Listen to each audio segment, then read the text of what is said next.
Good morning students. आज हम जो टॉपिक पढ़ने जा रहे हैं वो कक्षा 10 के लिए नया टॉपिक है जो कि एनसीईआरटी की बुक्स के अकॉर्डिंग ऐड किया गया है। ठीक है, ये है कंजक्शन। एक प्रकार से मैं ये कह सकता हूँ कि ये समुच्चय बोधक होते हैं। क्या होते हैं? समुच्चय बोधक होते हैं। इनका जो मुख्य काम होता है वो होता है जोड़ना। इनका मुख्य काम क्या होता है? जोड़ना होता है। ये शब्दों को जोड़ने का कार्य करते हैं। ठीक है। अच्छा, डेफिनेशन। तो सबसे पहले मैं अगर बात करूं कंजक्शन की, तो कंजक्शन होता क्या है भैया? तो सबसे पहले हम बात करेंगे इसकी डेफिनेशन के बारे में, परिभाषा के बारे में। किस बारे में बात करेंगे? परिभाषा। ठीक है। तो conjunction is a word or group of words। एक शब्द, कंजक्शन एक शब्द या एक शब्दों का समूह है।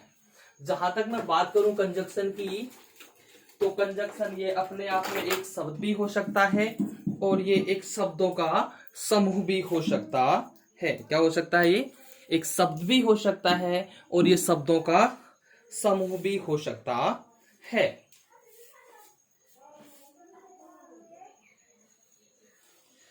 वर्ड्स which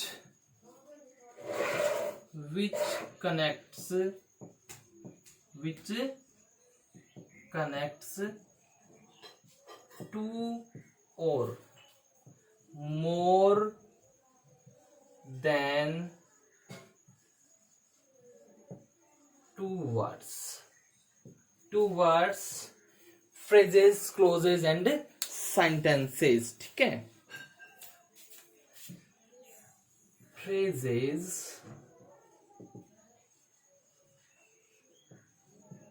clauses और sentences। क्लियर है?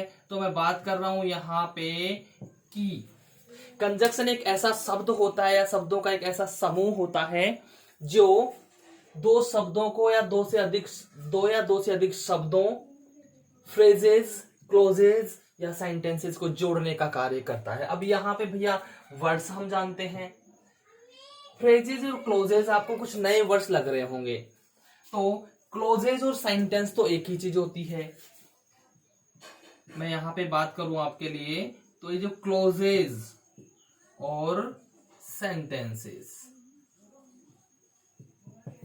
सेम थिंग, ये तो एक ही चीज है भैया। मैं बात करूं क्लोजेज और सेंटेंसेस की, तो ये तो क्या है? एक ही चीज है, दोनों में कोई डिफरेंस नहीं है। क्लियर है? लेकिन जहां तक मैं बात करूं फ्रेज की, किसकी बात कर रहा हूं मैं यहां पे? फ्रेजेस की। तो फ्रेजेस में क्या डिफरेंस होता है भैया? इनमें वर्ब नहीं होती है। ठीक है, फ्रेजेस में वर्ब नहीं दी होती है।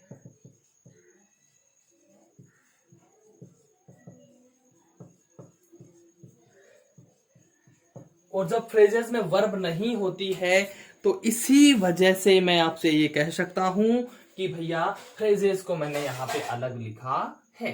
फ्रेजेस को अलग लिखने की आवश्यकता इसीलिए पड़ी मेरे को क्योंकि ये अलग चीज है, इसमें वर्ब नहीं होती है। लेकिन क्लोज और सेंटेंस दोनों एक ही चीज है क्योंकि इनमें वर्ब होती है। क्या होती है? इनमें वर्ब गिवन होती है और वर्ड्स अपन जानते ही हैं शब्द। क्लियर है? तो ये हुआ आपका एक डेफिनेशन कि कंजक्शन क्या है। कंजक्शन एक शब्द या शब्दों का वो समूह है जो दो या दो से अधिक शब्दों, फ्रेजेस को, क्लोजेस को और सेंटेंसेस को जोड़ने का कार्य करता है। ये क्या करता है? ये कनेक्ट करने का कार्य करता है, इनको जोड़ता है। टू सेंटेंसेस होंगे, उनको जोड़ने का कार्य ये करता है। क्लियर है कि नहीं है? चलिए ठीक है।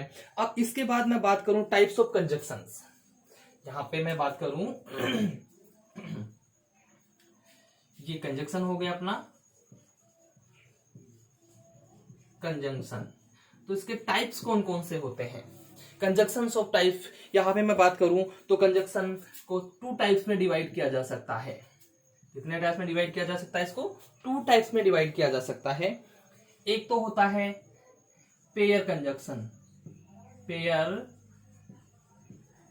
कंजंक्शन, इसको हम पेयर कंजक्शन भी बोल सकते हैं, इसको हम कोऑर्डिनेट कंजक्शन भी बोल सकते हैं, कोऑर्डिनेट कंजक्शन भी बोल सकते हैं, और इसको हम कोरिलेट कंजक्शन भी बोल सकते हैं। तो एक तो ये हो गए, और दूसरे इंडिपेंडेंट कंजक्शन होते हैं, इंडिपेंडेंट कंजक्शन। अच्छा, अब यहाँ पे जो पेयर कंजक्शन की बात चल रही है, तो पेयर का मतलब क्या होता है? जोड़ा। पेयर का मतलब क्या होता है स्टूडेंट्स? जोड़ा होता है, यानी यहाँ पे जो कंजक्शन यूज होते हैं वो जोड़े में होते हैं, इधर और, आइदर और, नाइदर नोर, ठीक है। तो ये क्या है? जोड़े में है, आइदर होगा तो और भी होगा, नाइदर होगा तो नोर भी होगा, है क्या नहीं? नॉट ओनली है तो बट आल्सो भी। तो ये क्या हो गए? पेयर, मतलब ये जोड़ा बना के चलते हैं। तो जो जोड़ा बना के चलने वाले जो कंजक्शंस होते हैं उनको हम पेयर कंजक्शन या फिर कोऑर्डिनेट कंजक्शन या फिर कोरिलेट कंजक्शन कहते हैं। क्लियर है स्टूडेंट्स? तो इस प्रकार से हम इसको डिवाइड कर सकते हैं, types of conjunction, types of conjunction, ये इसके कंजंक्शंस के टाइप हो गए हैं। 2 टाइप्स कंजक्शन आपके होते हैं। क्लियर है? बाय आई बात समझ में? एक पेयर कंजक्शन होता है, एक इंडिपेंडेंट, इसमें अलोन होता है, इसमें जोड़ा होता है। 2 कंजक्शंस को हम एक साथ लेके चलते हैं। क्या करते हैं? 2 कंजक्शंस को हम एक साथ लेके चलते हैं। और यहां आपका जो कंजक्शन होता है वो सिंगल कंजक्शन होता है। क्या होता है? सिंगल कंजंक्शन होता है। क्लियर है स्टूडेंट्स? चलिए, तो ठीक है, ये हमारी डेफिनेशन भी हो गई है, ये डेफिनेशन हो गई। क्लियर है?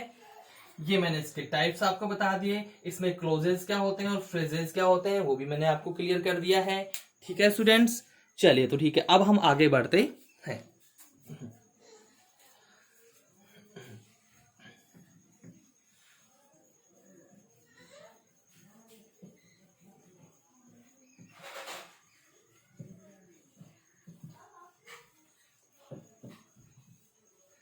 बेटा बहुत ही शॉर्ट ट्रिक इसमें होंगी, बस थोड़ा सा आपको माइंड अपना ठीक रखना पड़ेगा कि आप उनको अच्छे से दिमाग में बैठा पाए। बहुत ही इजी वे में आज मैं आपको ये चीजें बताने वाला हूँ कि क्या है तो क्या यूज होगा और क्या है तो क्या चीज देख के हमको क्या लगाना है, बस इतना सा हमको दिमाग लगा के चलना है।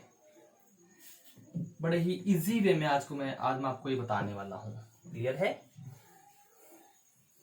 और अगर एक बार अच्छे से समझ लिया तो जिंदगी में कभी भी आप इन्हें भूल नहीं पाएंगे, कभी भी नहीं भूलेंगे। तो मैं सबसे पहले स्टार्ट करता हूं कंजंक्शन का रूल फर्स्ट। कंजंक्शन, यहां मैं बात करता हूं रूल फर्स्ट की। अब रूल फर्स्ट की मैं बात करूं तो जैसे होते हैं आइदर और, क्लियर है, नाइदर नोर, ये पेयर में ही होते हैं। ठीक है? उसके बाद में not only but also, not only but also. तो ये 3 हमारे हो गए पहले रूल के, ये पेयर कंजंक्शंस हैं। क्या है ये? पेयर कंजंक्शंस हैं पहले रूल के तीनों, इधर और, neither nor, not only but also. Clear है? चलिए, अब ये जब यूज हो रहे हैं तो करना क्या है, यानी यहां पे मैं क्या कहूं, ये दोनों साथ साथ यूज होते हैं। दोनों का क्या यूज होता है? दोनों कंजंक्शंस का साथ साथ यूज किया जाता है, साथ साथ यूज किया जाता है, यानी कि अलग अलग इनका यूज नहीं होता है। अब इनमें जब करेंगे तो किस प्रकार से आपको कौन कौन सी चीजें मुख्य रूप से ध्यान रखनी है कि इधर और में आपसे कोई भी गलती ना हो। ठीक है? सबसे पहला point, same parts of speech होना चाहिए, सेम पार्ट्स ऑफ स्पीच होना चाहिए। अब आप कहेंगे सर ये सेम पार्ट्स ऑफ स्पीच क्या होता है, तो यहां मैं आपको बता दूं कि जैसे मान लीजिए ये इधर है, आइदर के साथ में नाउन लग रहा है तो नोर के साथ भी नाउन ही लगेगा, आइदर के साथ प्रोनाउन है तो नोर के साथ और के साथ भी प्रोनाउन लगेगा, आइदर के साथ वर्ब है तो इसके साथ भी वर्ब लगेगा, इसके साथ प्रीपोजिशंस है तो इसके साथ भी प्रीपोजिशंस ही लगेगा। क्लियर है? मतलब मेरा कहने का मीन यहां पे आप ये समझिए, आइदर प्लस नाउन या प्रोनाउन या वर्ब या प्रीपोजिशन, और उसके बाद में अगर क्या है और है तो उसके साथ भी इसी क्रम में रहेगा, या तो नाउन या तो प्रोनाउन या तो वर्ब और या तो प्रीपोजिशन। समझ रहे हैं? मेरा कहने का मीन यहाँ पे ये है, अगर आइदर के साथ नाउन है तो और के साथ भी नाउन, आइदर के साथ प्रोनाउन है और के साथ प्रोनाउन, इधर के साथ वर्ब है तो और के साथ भी वर्ब रहेगा, आइदर के साथ प्रीपोजिशन है तो और के साथ भी प्रीपोजिशन ही रहेगा। ये मुख्य चीज आपको यहाँ पे दिमाग में बैठा लेनी है। क्लियर है? इसके बाद एक और चीज होती है इसमें, ये फर्स्ट पॉइंट हो गया इसका, इसके बाद इसका सेकेंड पॉइंट हम देखते हैं। तो सेकेंड पॉइंट क्या होता है इसका? Verb is used according to second subject, यानी कि वर्ब का यूज, वर्ब का प्रयोग दूसरे सब्जेक्ट के अनुसार करना है, कि अनुसार या मुताबिक करना है। कैसे भाई? कैसे? जैसे मान लीजिए मैं यहां पे मानू इधर प्लस सिंगुलर सब्जेक्ट, ऐसे इसका मतलब यहां पे हो गया सिंगुलर सब्जेक्ट। थोड़ा नीचे लिख देता हूं और अच्छे से समझ में आ जाएगा। जैसे यहां पे मैं लिखता हूं एग्जाम्पल के लिए, इधर प्लस सिंगुलर सब्जेक्ट, ये है। क्लियर है? और यहां पे जैसे मैं बोल दूं और plus plural subject, plural subject, तो यहां पे जो वर्ब होगी ना वो क्या होगी? Plural verb. ये जो प्लूरल वर्ब है ये इसके अनुसार चेंज होगी। किसके अनुसार? भाई फर्स्ट सब्जेक्ट ये आ गया, सेकंड सब्जेक्ट ये है, तो यहां पे प्लूरल वर्ब क्यों है? क्योंकि सेकंड सब्जेक्ट क्या है? प्लूरल है। ऐसे ही अगर इसमें ये होता है कि आइदर प्लस सिंगुलर सब्जेक्ट, ठीक है, या प्लूरल सब्जेक्ट भी हो सकता है, और प्लस सिंगुलर सब्जेक्ट, तो यहां पे वर्ब भी क्या आएगी? सिंगुलर वर्ब आएगी। क्या आएगी भाई? Singular verb. ध्यान दीजिए, आइदर जब है, आइदर के साथ सिंगुलर सब्जेक्ट है लेकिन और के साथ प्लूरल सब्जेक्ट है तो वर्ब क्या आएगी? प्लूरल आएगी। इसके साथ सिंगुलर सब्जेक्ट है, इसके साथ भी सिंगुलर, तो वर्ब भी यहां पे क्या आएगी? सिंगुलर ही आएगी। और पहली चीज मैंने क्या बताई कि सेम पार्ट्स ऑफ स्पीच होना चाहिए। पार्ट्स ऑफ स्पीच क्या होना चाहिए? सेम होना चाहिए। चलिए अब हम इसके एग्जाम्पल्स ले लेते हैं। क्लियर है? ये यहां तक हुआ, अपना रूल्स वगैरह क्लियर हो गए हैं। अब इसके एग्जाम्पल्स ले लेते हैं हम। एग्जाम्पल फर्स्ट, ठीक है।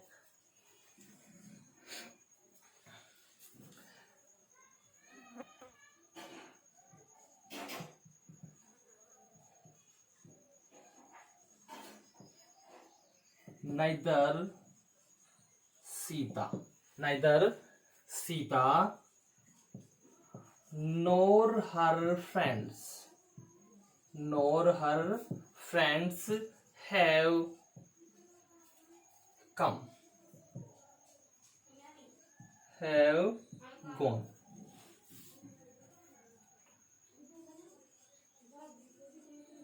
Neither Ritu, neither Ritu NOR her friends have gone. भाई ना तो रितु और ना ही उसके फ्रेंड जा चुके हैं, यानी ना तो रितु गई है ना ही उसके फ्रेंड गए हैं। भाई ना तो रितु और ना ही उसके फ्रेंड गए हैं। अब यहां हम देख रहे हैं भाई ये नीदर के साथ रितु आ रहा है, नोर के साथ हर फ्रेंड्स आ रहा है। तो यहां पे मैं देखता हूं ये भी नाउन है और ये भी नाउन है, ये भी नाउन है और ये भी नाउन है।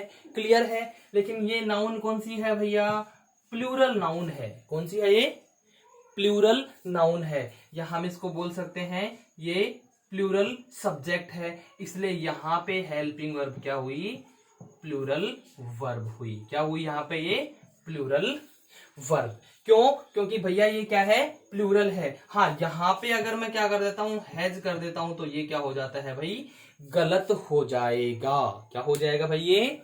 ये गलत हो जाएगा। क्यों? क्योंकि मैंने बताया शुरू में ही, आपको बताया कि एक तो सेम पार्ट्स ऑफ स्पीच होना चाहिए। तो same parts of speech, neither के साथ भी नोर है, नाउन है, और नोर के साथ भी क्या है? नाउन है। भाई एन का मतलब क्या है यहाँ पे? नाउन। एन का मतलब क्या है भाई? नाउन है।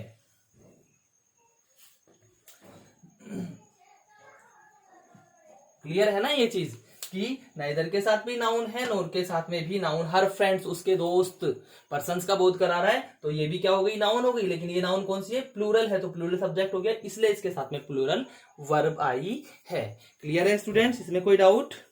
चलिए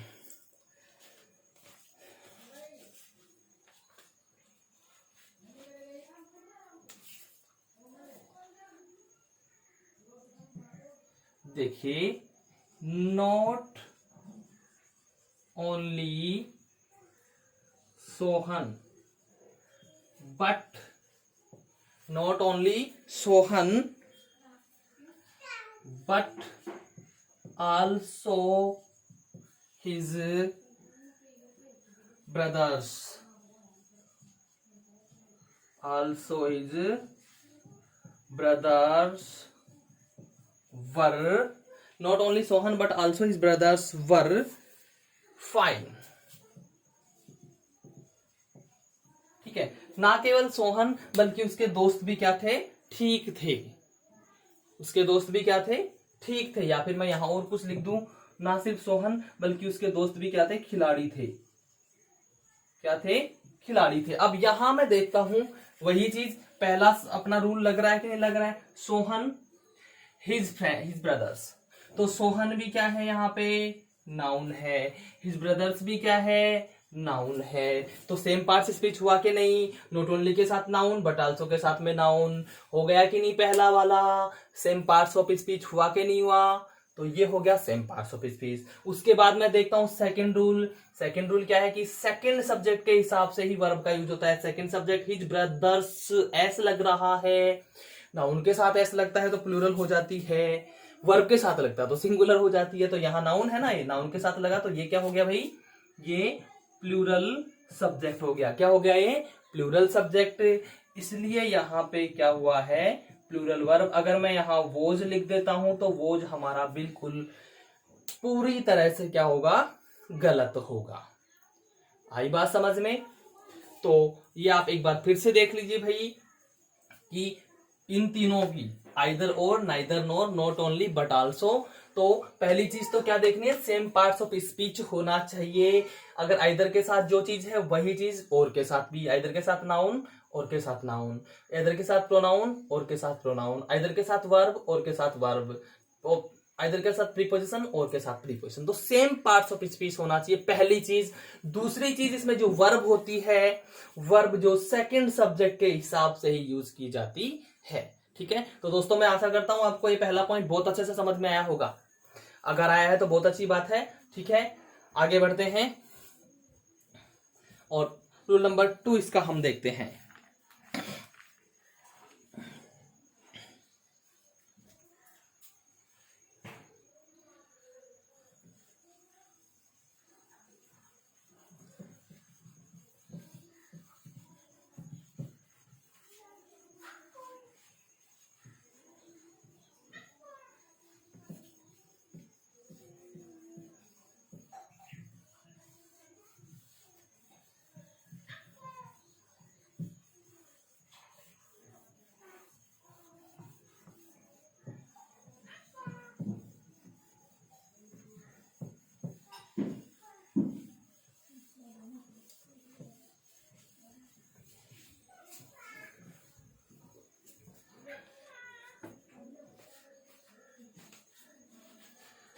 अच्छा, रूल नंबर 2 देखते हैं हम।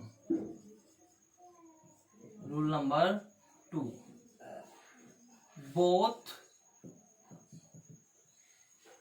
एंड, बिटवीन एंड, यानी कहने का मतलब क्या है, बोथ या बिटवीन आने पर हमेशा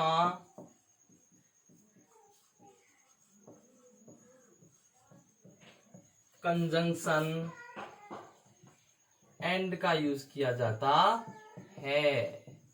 कौन से कंजंक्शन का यूज किया जाता है? एंड का। भाई कब किया जाता है? जब बोथ या बिटवीन आ रहा हो। सेंटेंस में क्या दे रखा हो? बोथ या बिटवीन दे रहा हो, आगे हमको कंजंक्शन यूज करना है तो उसमें कंजंक्शन यूज किया जाता है एंड। कौन सा किया जाता है स्टूडेंट्स? एंड कंजंक्शन वहां पे यूज किया जाता है। क्लियर है? तो इसमें अलग से स्पेशल कोई रूल नहीं है, बस इतना सा हमें ध्यान रखना है कि इनके साथ हमेशा और हमेशा क्या होता है? एंड कंजंक्शन का यूज किया जाता है जब बोथ या बिटवीन हो। क्योंकि बोथ या बिटवीन जब होता है तो दो सेम नाउन की बात की जाती है, इसलिए वहां पे कंजंक्शन एंड का यूज किया जाता है। ठीक है, तो हम इसके एग्जांपल्स ले लेते हैं अभी और आपको अच्छे से समझ में आ जाएगा। ठीक है,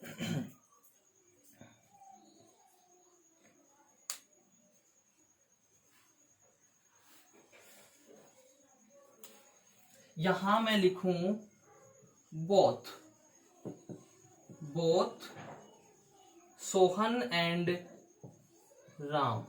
बोथ दोनों, सोहन और Ram. Both Sohan and Ram have passed.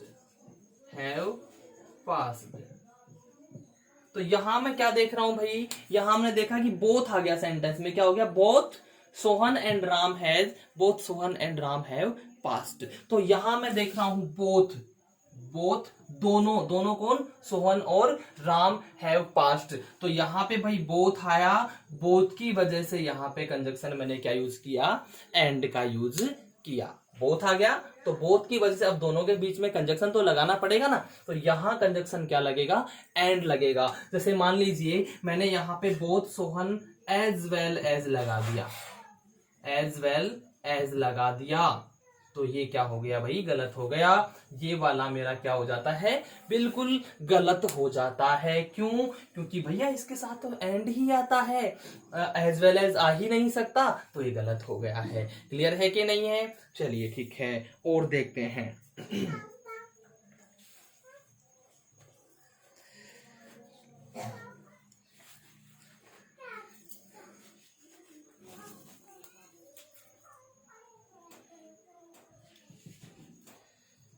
I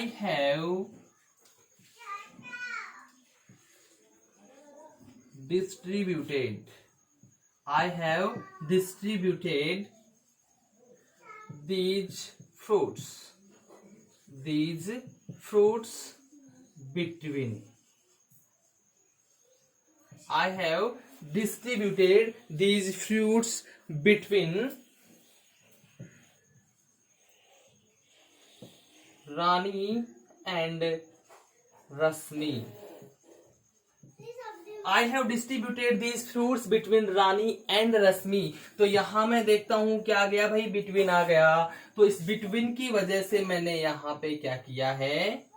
conjunction and का यूज किया है। किस लिए किया है? क्योंकि यहां बिटवीन आ गया है और मैंने पहले ही लिखा है चाहे बिटवीन हो तो भी एंड का यूज होता है, बोथ हो तो भी एंड का यूज होता है। यानी कि बोथ या बिटवीन दोनों में से कुछ भी अगर आ रहा है सेंटेंस में तो आपको कंजंक्शन एंड का यूज करना है। कौन से कंजंक्शन का यूज करना है भाई? आपको कंजंक्शन एंड का ही यूज करना है, उसके अलावा दूसरा कंजंक्शन हम यूज नहीं करेंगे। इज इट क्लियर और नॉट? चलिए ठीक है, तो मैं समझ सकता हूं कि अब आपको ये भी समझ में आ गया होगा पॉइंट। रूल नंबर 2 भी ध्यान दें, बस कुछ नहीं देखना भाई, इतनी सी चीज देखनी है। सेंटेंस में बोथ या बिटवीन आ रहा है तो कंजंक्शन हमेशा कौन सा यूज करेंगे? एंड यूज करेंगे। हमेशा कौन से कंजंक्शन का यूज होगा? एंड का यूज होगा। सिर्फ और सिर्फ किसका? कंजंक्शन एंड का यूज किया जाएगा। क्लियर है? चलिए, तो ये हो गए हैं दो अपने क्लियर। अब हम तीसरे रूल की तरफ बढ़ते हैं। हमारे दो रूल्स अब तक क्लियर हो गए हैं। तीसरा रूल देखते हैं।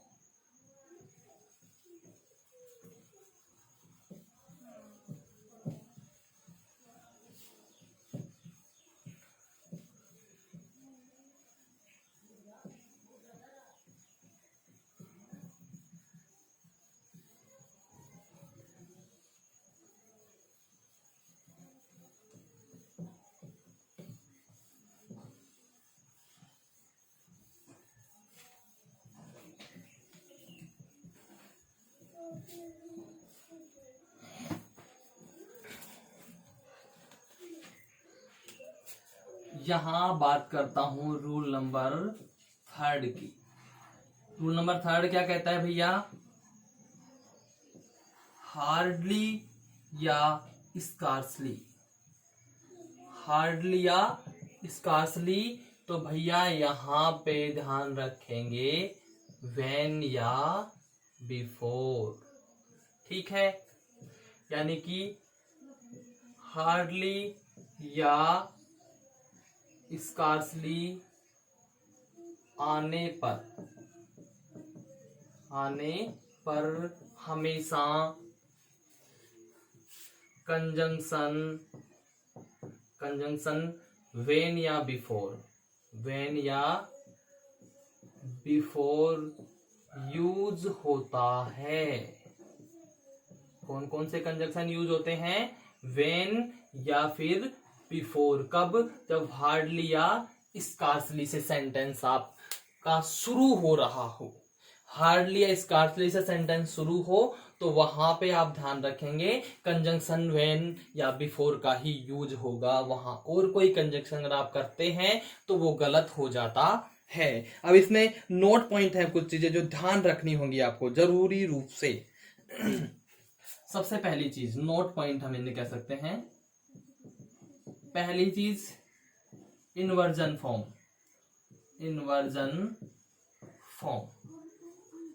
अच्छा, अब ये इन्वर्जन फॉर्म क्या होती है भैया? इन्वर्जन फॉर्म होती है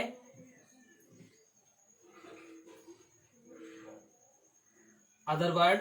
यहाँ पे अदर वर्ड, अब अदर वर्ड में हार्डली भी आ सकता है, स्कार्सली भी आ सकता है और नो सूनर भी आ सकता है। लेकिन नो सूनर के साथ ये यूज नहीं होंगे, नो सूनर के साथ देन यूज होता है। Other word plus helping verb plus subject plus main verb plus object, ये वाली चीज होती है। ठीक है?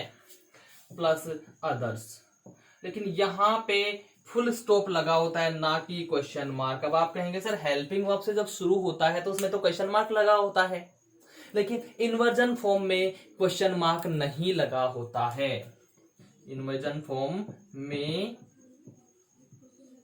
क्वेश्चन मार्क नहीं होता है। मार्क नहीं होता है। क्यों नहीं होता है? क्योंकि भैया हेल्पिंग वर्ब से पहले भी कोई वर्ड होता है। हेल्पिंग वर्ब से भी पहले कोई वर्ड होता है। हाँ, अगर इससे पहले कोई वर्ड नहीं है, सीधा हेल्पिंग वर्ब से सेंटेंस शुरू हो रहा है, तो लास्ट में लगेगा क्वेश्चन मार्क। नहीं तो ये नहीं लगता है। अगर नहीं है तो फिर ये गलत हो जाता है। सिर्फ फुल स्टॉप यहां पे हमने लगाना है। तो पहली चीज तो क्या कि ये इन्वर्जन फॉर्म में रहेगा। किस में रहेगा? इन्वर्जन फॉर्म में रहेगा। क्लियर है?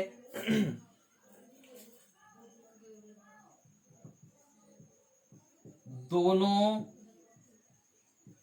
ही निगेटिव वर्ड्स हैं। निगेटिव वर्ड्स हैं, सो नोट का यूज नहीं होगा। भैया ये दोनों ही वर्ड्स क्या हैं? निगेटिव हैं। हार्डली और स्कार्सली दोनों ही वर्ड निगेटिव हैं, इसलिए हमेशा ध्यान रखें ये आने पर नोट का कभी भी यूज नहीं होता है सेंटेंस में। अगर आप नोट का यूज करते हैं तो आपका वो सेंटेंस गलत हो जाता है। क्या हो जाता है? सेंटेंस आपका गलत हो जाता है। तो ये आपको विशेष रूप से ध्यान रखनी होगी। दो चीजें मैंने बताई, क्या? एक तो इन्वर्जन फॉर्म होता है, इन्वर्जन फॉर्म मैंने बता दिया कि भैया ये अदर वर्ड यानी हार्डली या स्कार्सली ये तो होंगे, उनके साथ में फिर जस्ट हेल्पिंग वर्ब से स्टार्ट सेंटेंस होता है, helping verb subject man verb object others जो होता है, पर लास्ट में क्वेश्चन मार्क नहीं लगा होता है, लास्ट में प्रश्नवाचक चिन्ह नहीं लगा होता है, और दोनों ही क्या है, ये निगेटिव है, इसलिए दोनों वर्ड निगेटिव हैं तो हम नोट का यूज सेंटेंस में बिल्कुल भी नहीं करेंगे। अगर हम नोट का यूज कर देते हैं तो स्टूडेंट्स आपका जो सेंटेंस है वो गलत हो जाएगा। क्या हो जाएगा? गलत हो जाएगा। इसलिए आपको ये दो चीजें विशेष रूप से इसमें ध्यान रखनी होंगी, इनको आपको देखना ही देखना पड़ेगा। क्लियर है स्टूडेंट्स? चलिए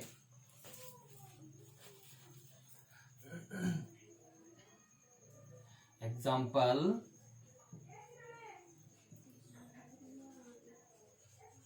हार्डली हैड आई। अब यहां हम देख रहे हैं क्या है भैया, हार्डली आ गया, हार्डली से शुरू हो गया, उसके जस्ट बाद फिर हेल्पिंग वर्ब आ गई, फिर सब्जेक्ट आया है, ये अदर वर्ड हेल्पिंग वर्ब फिर सब्जेक्ट, वही है। क्लियर है कि नहीं? लेफ्ट द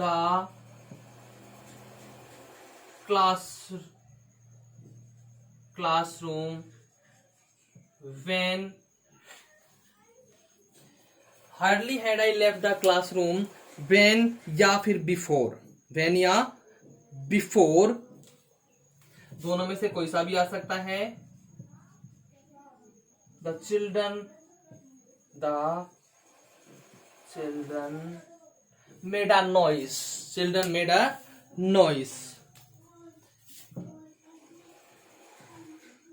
कि मैंने क्लास छोड़ी भी नहीं थी, मैंने क्लास छोड़ी भी नहीं थी, कि बच्चों ने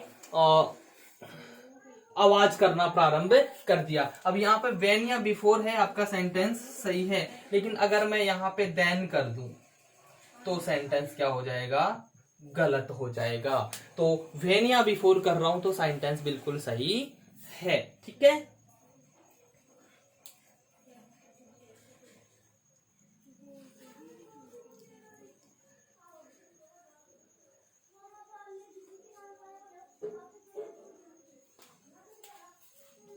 यहां देखिए, scarcely had I utter a word when या before the students started murmuring,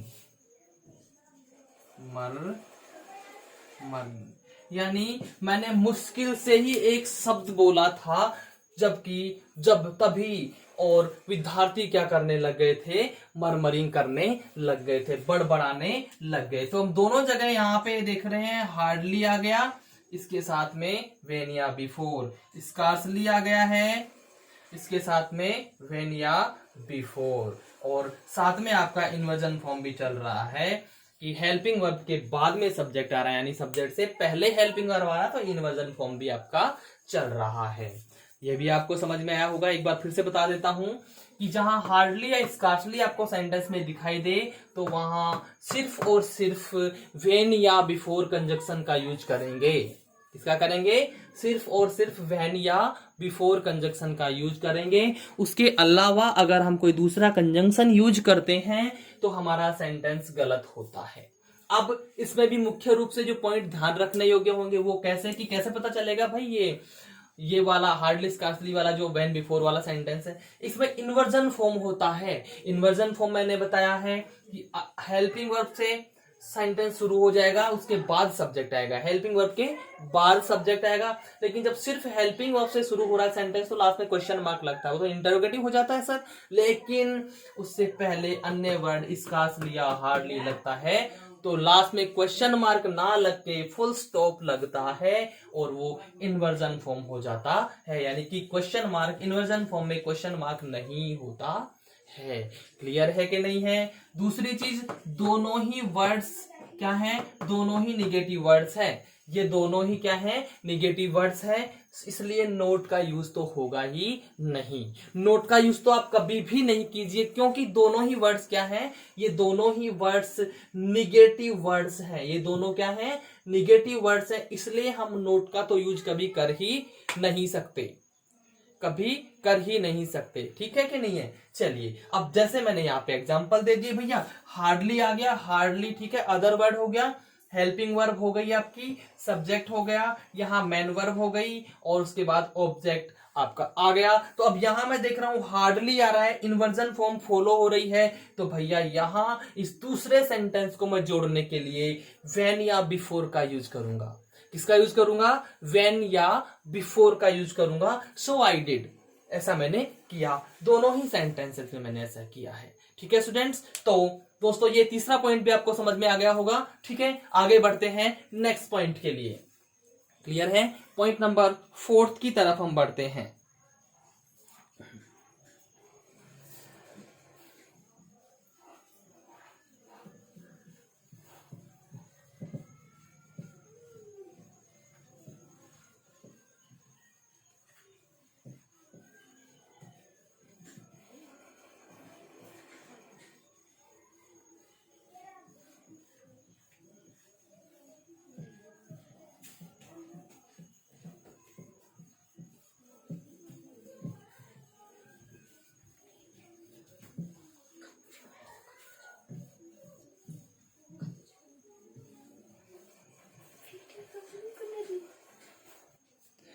तो अब हम पढ़ते हैं students rule number 4। Rule number 3 तक हम पढ़ चुके हैं, रूल नंबर 4। तो वो 4th रूल की जहां तक मैं बात करूं तो एक होता है ऑल दो,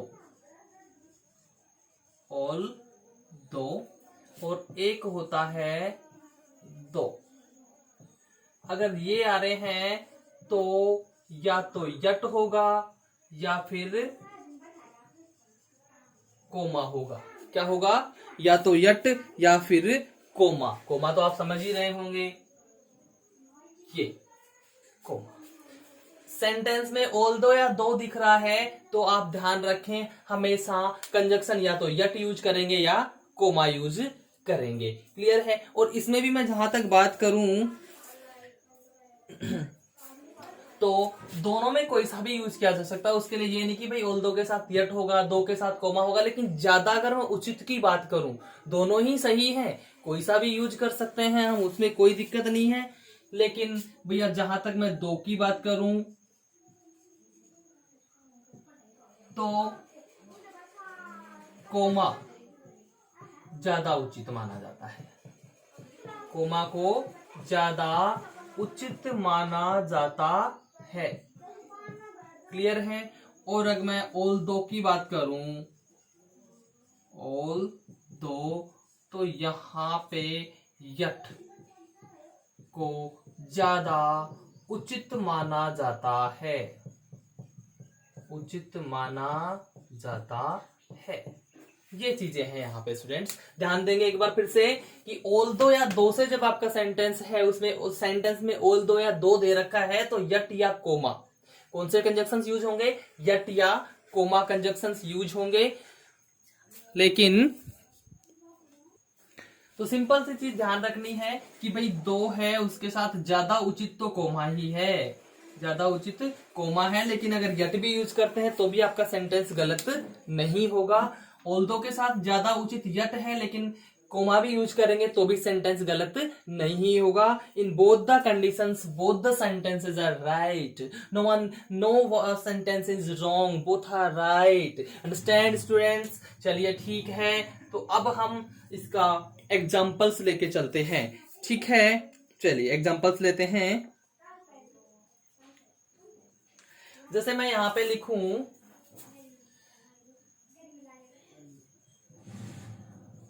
दो, यहां पे मैंने क्या लिखा, though he is poor, he is poor. अब मैंने यहां पे लिखा दो सी इज पुअर, फिर मैं यहां लगा देता हूं comma, he is honest, he is honest. अब यहाँ पे though he is poor, he is honest. अब मैं यहां पे अगर लगा देता हूं though he is poor but he is honest, ये गलत है क्या? Though he is poor but he is honest देखने में अच्छा लगेगा, जब हालांकि या जबकि, ये जो दो और इनका मतलब क्या होता है? हालांकि या जबकि। हालांकि वह गरीब है लेकिन वह ईमानदार है। यहां पे आप देखेंगे बट तो सेंटेंस सही लगेगा आपको, देखने और सुनने में सेंटेंस सही लगेगा, लेकिन अकॉर्डिंग टू रूल्स अगर मैं बात करूं स्टूडेंट्स तो ये गलत है। अकॉर्डिंग टू रूल्स क्या है? ये गलत है। यहां हमने सिर्फ और सिर्फ या तो कोमा लगाना है या फिर यट लिखना है, या तो कोमा या फिर यट, ये कंडीशन आपकी यहां पे अप्लाई होगी। तो though he is poor, he is honest, ये सही है, लेकिन अगर मैं बट लगा देता हूं तो सेंटेंस हो जाता है गलत। सेंटेंस क्या हो जाता है? गलत हो जाता है। क्लियर है स्टूडेंट्स? चलिए ठीक है, नेक्स्ट एग्जांपल लेते हैं।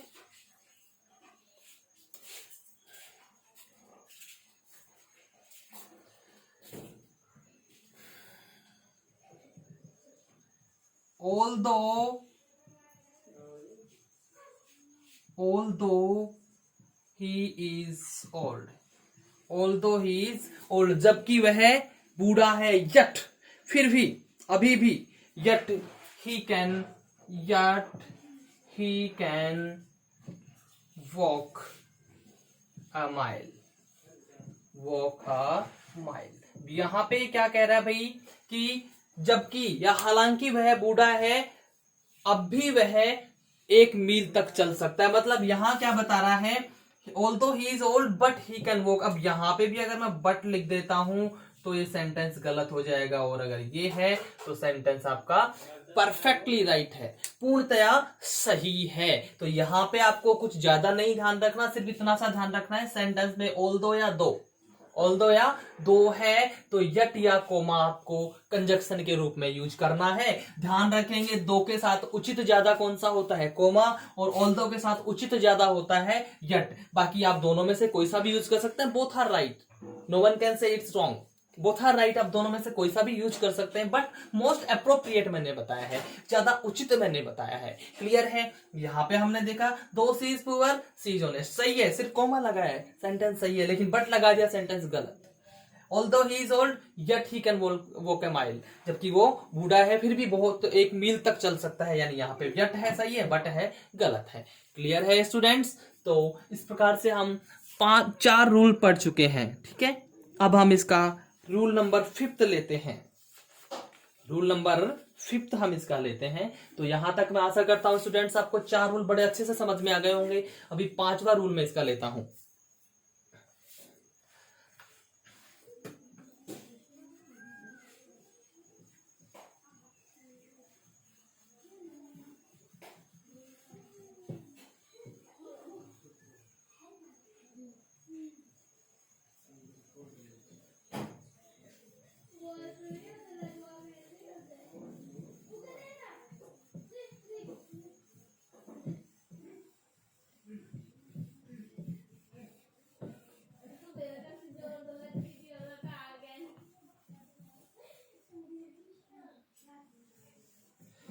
चलिए तो स्टूडेंट्स रूल नंबर 5 अब हम पढ़ लेते हैं।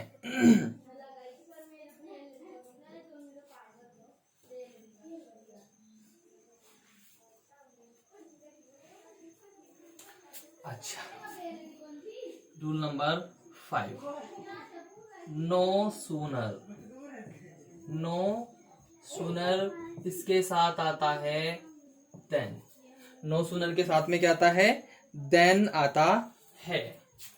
और एज सून एज के साथ में आता है कोमा। मतलब एज सून एज के साथ भी कोमा आता है, दो अल्दो के साथ भी कोमा और यट दोनों आ सकते हैं। तो यहां नो सूनर है, नो सूनर के साथ में सिर्फ क्या आएगा? देन आएगा। ठीक है, लेकिन अब नो सूनर की बात करूं तो नो सूनर में तो क्या होता है भैया, इन्वर्जन फॉर्म होती है। क्या होती है? Inversion form. और इन्वर्जन फॉर्म जो है मैंने हार्डली स्कार्सली वाला जो था उसमें आपको बता दी थी, एक बार फिर से बता देता हूं। नो सूनर वाला है तो भैया अदर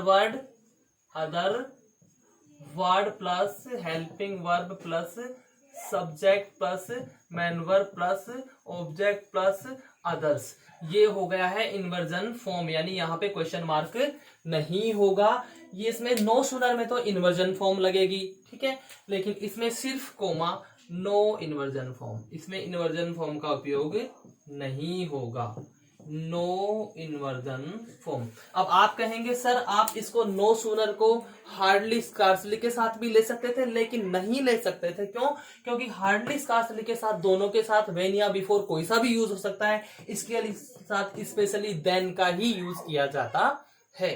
इसके साथ विशेष रूप से देन का ही यूज किया जाता है, इसलिए हमने इसको हार्डली और स्कार्सली के साथ में नहीं लिया। ध्यान दीजिए, नो सूनर है, इन्वर्जन फॉर्म है, देन का यूज होगा। एज सून एज है, सिर्फ कोमा का यूज होगा, इसमें इन्वर्जन फॉर्म नहीं है, इन्वर्जन फॉर्म नहीं है। क्लियर है स्टूडेंट्स? चलिए ठीक है जी। तो यानी यहां मेरा कहने का मतलब है कि नो सूनर के आने पर कंजंक्शन देन, ठीक है, तथा एज सोन एज के आने पर कंजंक्शन कोमा का यूज होता है, यूज होता।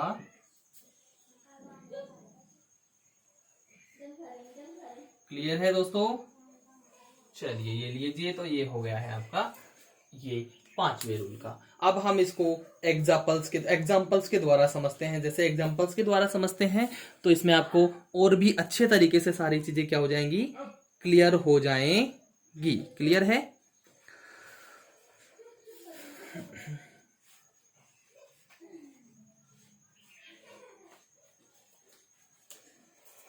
Example, no sooner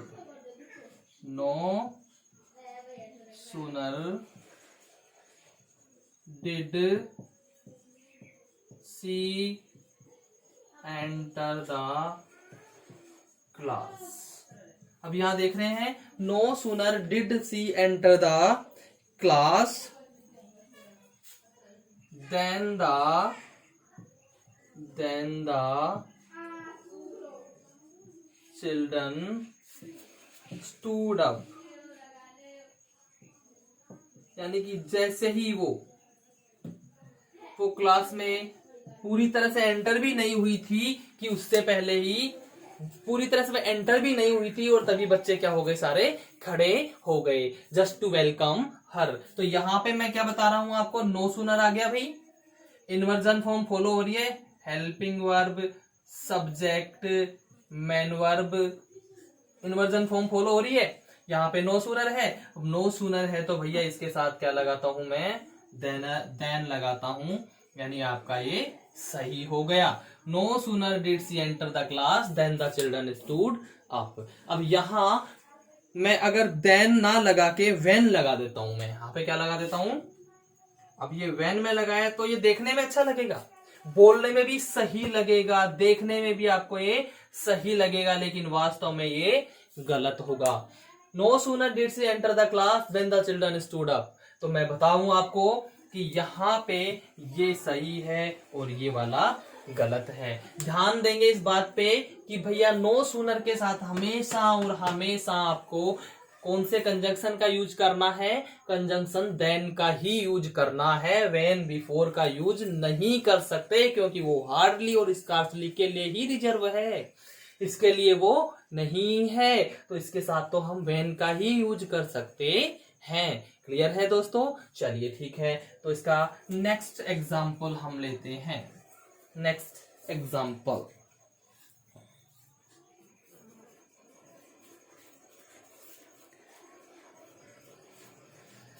no sooner या फिर as soon as soon as I saw a lion, then I ran away,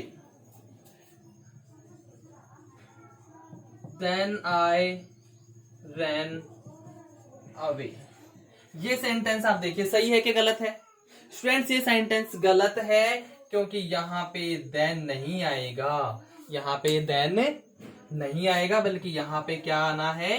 coma आना है। ए लाइन आई रैन अवे। अब ये सेंटेंस आपका सही है, लेकिन अगर यहां इसके बजाय मैं क्या लगा देता, यहाँ पे कोमा लगा देता, तो ये सेंटेंस क्या हो जाता? ये सेंटेंस गलत हो जाता, क्योंकि देन किसके साथ लगता है? नो सूनर के साथ लगता है भाई देन। एज सून एज के साथ तो क्या लगता है भाई? कोमा लगता है। तो एज सून एज के साथ हम कोमा लगाएंगे, तो कोमा हमने यहाँ पे लगा दिया। एज सून एज आ गया, ये रहा, इसके साथ लगता क्या है भाई? कोमा लगता है, सो हमने लगा दिया। क्लियर है कि नहीं है? तो ध्यान रखेंगे, पांचवा रूल क्या कहता है कि नो सूनर देन, और इसके नो सूनर के साथ देन लगेगा हमेशा, और एज सून एज के साथ कंजक्शन हमेशा कोमा लगेगा। ये चीजें हमको विशेष रूप से ध्यान रखनी पड़ेंगी। ओके स्टूडेंट्स, चलिए ठीक है, नेक्स्ट हम लेते हैं। तो हमारे अब तक 5 रूल क्लियर हो गए हैं। हम लेते हैं रूल नंबर 6।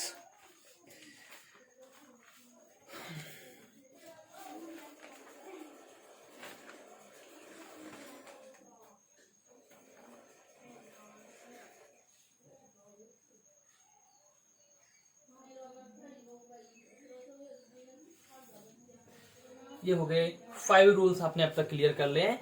और तो दोस्तों, आशा करता हूं कि आपको ये भी बहुत अच्छे से समझ में आया होगा। 5 रूल आपको अच्छे से समझ में आ गए होंगे। इनमें आपको किसी प्रकार की कोई भी प्रॉब्लम नहीं होनी चाहिए।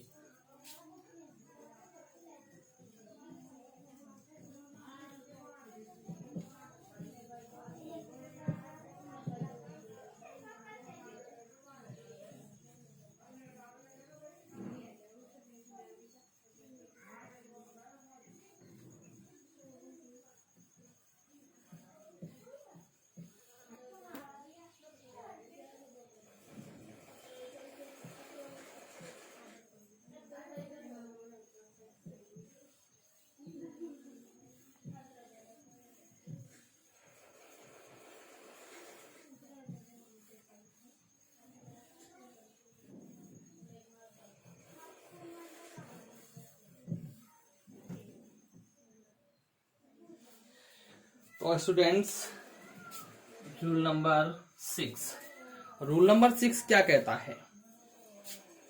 अगर नोट दे रखा हो या सेंटेंस में नेवर दे रखा हो, तो उसके साथ कंजंक्शन हमेशा कौन सा आता है?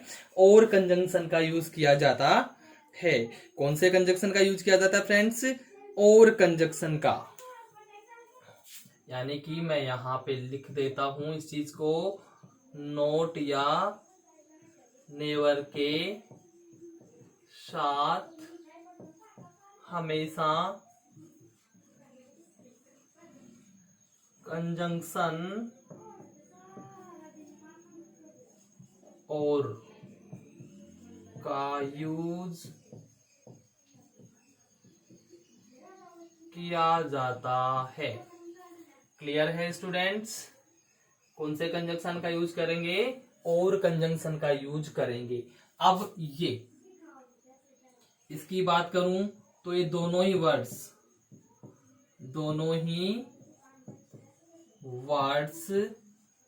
क्या है? निगेटिव हैं। दोनों ही वर्ड्स क्या है? निगेटिव हैं। इनके साथ नोर का यूज कभी भी नहीं होगा। दोनों ही वर्ड्स नेगेटिव हैं, सो इनके साथ कभी भी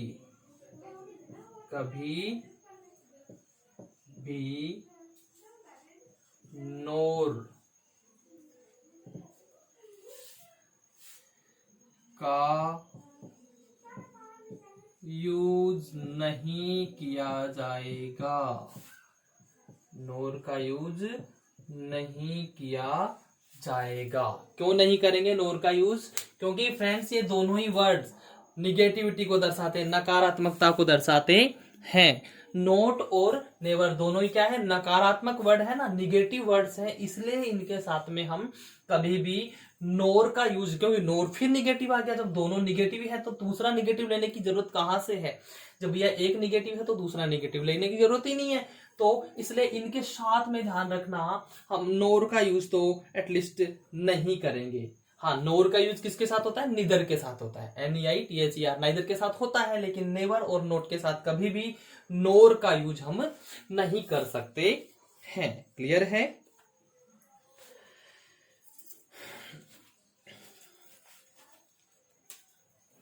एग्जाम्पल लेते हैं। She has never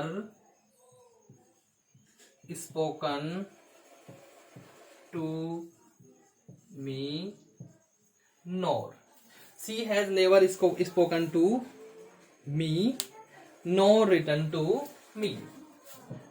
Nor written to me.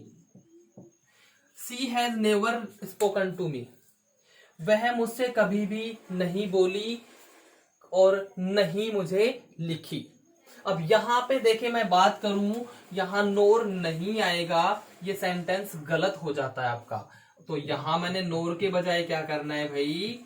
और करना है, तो सेंटेंस सही है। लेकिन यहां मैं अगर नोर कर देता हूं तो ये सेंटेंस गलत हो जाएगा। क्यों? यहाँ पे ये कह रहा है he has never spoken to me और रिटर्न टू मी। वह ना तो कभी मुझसे बोली है, ठीक है, वह मुझसे कभी बोली भी नहीं, और वह मुझसे कभी बोली और मुझे कभी उसने लिखा नहीं। तो यहाँ एक दोनों के लिए एक ही शब्द है, नेवर, कभी नहीं। तो ये तो या के लिए, कि या तो उसने मुझे लिखा या उसने मेरे को बोला, तो दोनों ही काम उसने मेरे लिए कभी भी नहीं किए, इसलिए यहाँ पे और का यूज बेटर है, नोर का यूज गलत है। समझ में आई बात? क्यों? क्योंकि यहाँ एक बार पहले ही भाई मना कर दिया गया है कि उसने कभी भी मुझे लिखा भी नहीं और बोला भी नहीं। वह मुझसे कभी भी बोली या मुझे कुछ लिखा नहीं, ठीक है, उसने कभी मुझसे बोला या मुझे कुछ लिखा नहीं है, ये इसका मतलब है। क्लियर है? चलिए एग्जांपल नंबर 2 और ले लेते हैं इसका अपन।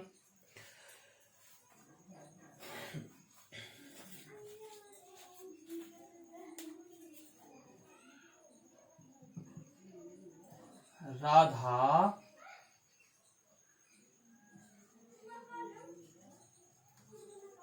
सुरेश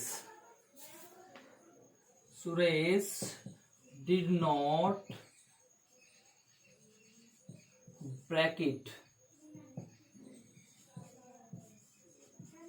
और lose it। अब यहाँ पे Suresh did not break it और lose it, भैया सुरेश ने उसको तोड़ा नहीं और हानि भी नहीं पहुंचाई। भाई सुरेश ने उसको तोड़ा और हानि नहीं पहुंचाई, तोड़ा या हानि नहीं पहुंचाई, ना तो उसको तोड़ा और ना ही उसको हानि पहुंचाई है।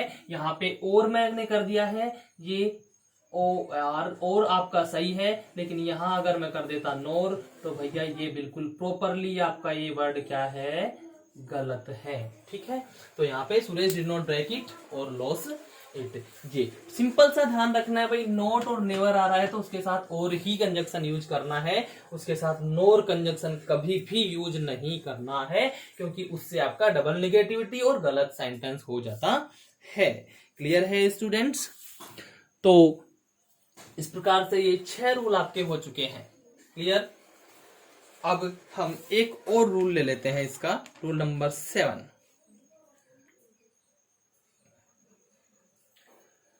ये आशा करता हूं यहां तक आपको अच्छे से समझ में आ गया होगा, इसमें किसी प्रकार का कोई कंफ्यूजन भी नहीं होगा, क्योंकि बड़ा ही इजी वे से समझाया जा रहा है।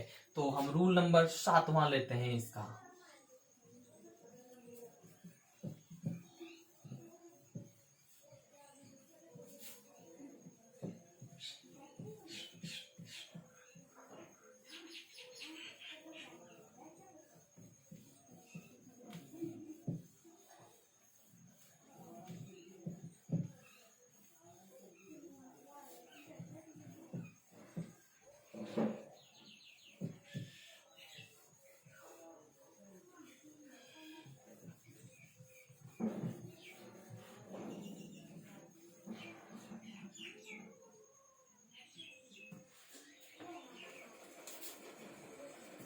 रूल नंबर 7 की मैं बात कर लेता हूं।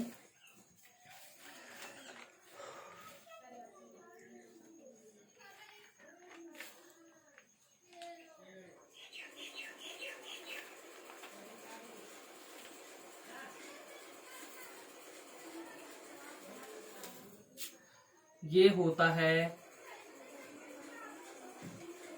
लेस्ट। लेस्ट है तो उसके साथ ये शुड एक मॉडल वर्ब है, ये हमेशा एज ए कंजक्शन यूज होती है। लेस्ट के साथ हमेशा कंजंक्शन शुड का यूज किया जाता है। शुड का यूज होता है। किसका यूज होता है? शुड का यूज होता है।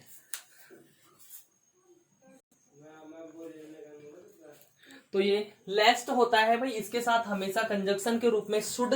शुड वैसे एक मॉडल वर्ब है। क्या है? मॉडल वर्ब है, पर ये यहाँ पे कंजक्शन की तरह यूज होती है। और हमेशा ध्यान रखेंगे लेस्ट आ रहा है तो शुड का ही यूज किया जाएगा। क्या किया जाएगा? शुड का ही यूज किया जाएगा।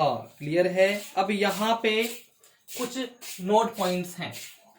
यहाँ पे भी कुछ नोट पॉइंट्स हैं। तो नोट पॉइंट्स में पहली चीज, सबसे पहली चीज की जो लेस्ट है ये भी क्या है? निगेटिव है। इसका मतलब क्या होता है? इसका मतलब होता है कहीं, इसका मतलब होता है कहीं ऐसा ना हो कि, कहीं ऐसा ना हो कि। लेस्ट का मतलब क्या होता है? कहीं ऐसा ना हो कि। तो ये खुद एक निगेटिव वर्ड है। ठीक है? लेस्ट एक निगेटिव वर्ड है, एक निगेटिव वर्ड है। इसके साथ नोट का यूज नहीं होता है। नोट का यूज नहीं होता है। क्लियर है स्टूडेंट्स? तो पहला पॉइंट ये हो गया। दूसरा पॉइंट, इसके साथ किसी भी मॉडल वर्ब का यूज नहीं होता है। लेस्ट के साथ किसी भी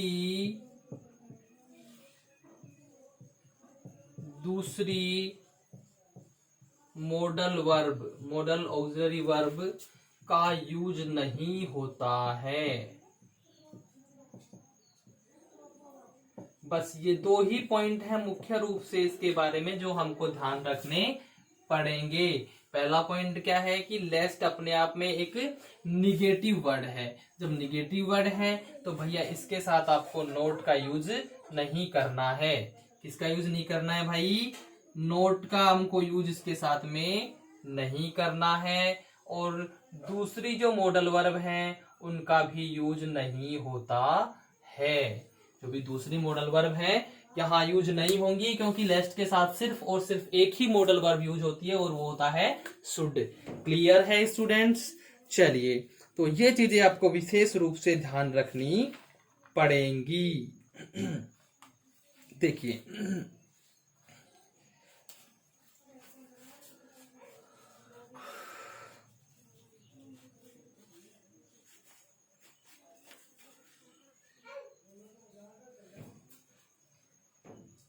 example, he worked hard, he worked hard lest he should fail, he should fail। अब यहाँ पे क्या कह रहा है, उसने कठिन मेहनत की है, कहीं ऐसा ना हो कि वह फेल हो जाए। उसने कठिन मेहनत की है, कहीं ऐसा ना हो कि वो फेल हो जाए, कहीं ऐसा ना हो कि, तो निगेटिव तो ऑलरेडी लग रहा, ना हो नहीं लग रहा है, इसलिए इसमें नोट तो लग ही नहीं सकता। तो सिर्फ क्या लगेगा यहाँ पे, शुड, लेस्ट है, शुड आ गया। अगर मैं यहाँ पे बाय द चांस में लगा देता हूं, he worked hard लेस्ट he may fail, उसने कठिन मेहनत की, कहीं ऐसा ना हो कि वो फेल हो सकता है, कहीं ऐसा ना हो कि वो फेल हो सकता है। और यहां मैं क्या कह रहा हूं, कहीं वो फेल ना हो जाए, तो यहाँ पे तो डबल निगेटिविटी आ गई, इसलिए भैया ये वाला आपका रॉन्ग है और ये वाला आपका राइट है। ये गलत है और ये सही है, ठीक है।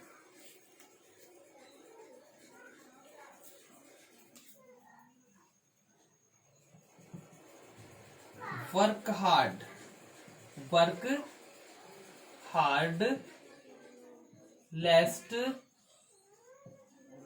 You should fail, work hard लेस्ट you should, यहाँ पे लीस्ट नहीं बोलना, इसको लेस्ट होता है भैया। लीस्ट का मतलब तो क्या होता है, कम से कम, कम से कम भैया, लीस्ट का मतलब कम होता है, यहाँ लेस्ट है, इसका मतलब है कहीं ऐसा ना हो कि। अब work hard लेस्ट you should fail, अब यहां पे अगर मैं लिख देता हूं मस्ट, मस्ट मैंने लिख दिया भाई, सेंटेंस हो गया गलत, लेकिन शुड है तो सही है। Work hard लेस्ट you must fail, work hard, कठिन मेहनत करो, कहीं ऐसा ना हो कि तुम फेल ही हो जाओगे, फेल ही हो जाओगे, ये नहीं कह रहा भैया, यहाँ पे ये कह रहा है कि कठिन मेहनत करो, कहीं ऐसा ना हो कि तुम फेल हो जाओ, संभावना दर्शा रहा है, यहाँ कह रहा है कि तुम फेल हो ही जाओगे, इसलिए ये गलत है। लेस्ट के साथ ध्यान रखेंगे हम हमेशा, लेस्ट के साथ क्या आएगा, शुड कंजंक्शन का यूज किया जाता है। कौन से कंजंक्शन का यूज किया जाता है स्टूडेंट्स, सिर्फ और सिर्फ शुड कंजंक्शन का ही यूज किया जाता है। तो ये आपके 7 रूल्स कंप्लीट हो गए हैं, क्लियर है। तो आशा करता हूं कि आपको इन 7 रूल्स में किसी भी प्रकार की कोई प्रॉब्लम नहीं होगी, सभी चीजें बड़े क्लियर तरीके से, बड़े आसान तरीके से समझ में आई होंगी। फिर भी अगर किसी प्रकार की कोई परेशानी आपको लगती है तो आप कमेंट बॉक्स में अपनी जो परेशानी है वो डाल सकते हैं, आपको वहां से पूर्ण रूप से और एक उचित समाधान जो बन सकेगा वो प्रदान किया जाएगा। और अभी ये 7 रूल्स ही हुए हैं, तो ये नहीं कि भैया कंप्लीट हो गया है, अभी ये कंप्लीट नहीं हुआ है, अभी इसमें और भी कुछ रूल्स हैं, तो वो हम अगली क्लासेज में जारी रखेंगे, ठीक है स्टूडेंट्स। तो बिल्कुल आप चैनल को सब्सक्राइब कर लें, जिससे कि आपको वीडियो डालते ही तुरंत नोटिफिकेशन मिल जाए और आप उसको आराम से देख सकें बिना किसी प्रॉब्लम के। अगर आप सब्सक्राइब नहीं करेंगे तो नोटिफिकेशन नहीं मिलेगा, इसलिए इसको लाइक कर दें, सब्सक्राइब करें और हो सके तो शेयर भी कर दें, ठीक है स्टूडेंट्स। तो अगले वीडियो के लिए आपके लिए तैयार रहेंगे, ठीक है। Thank you very much.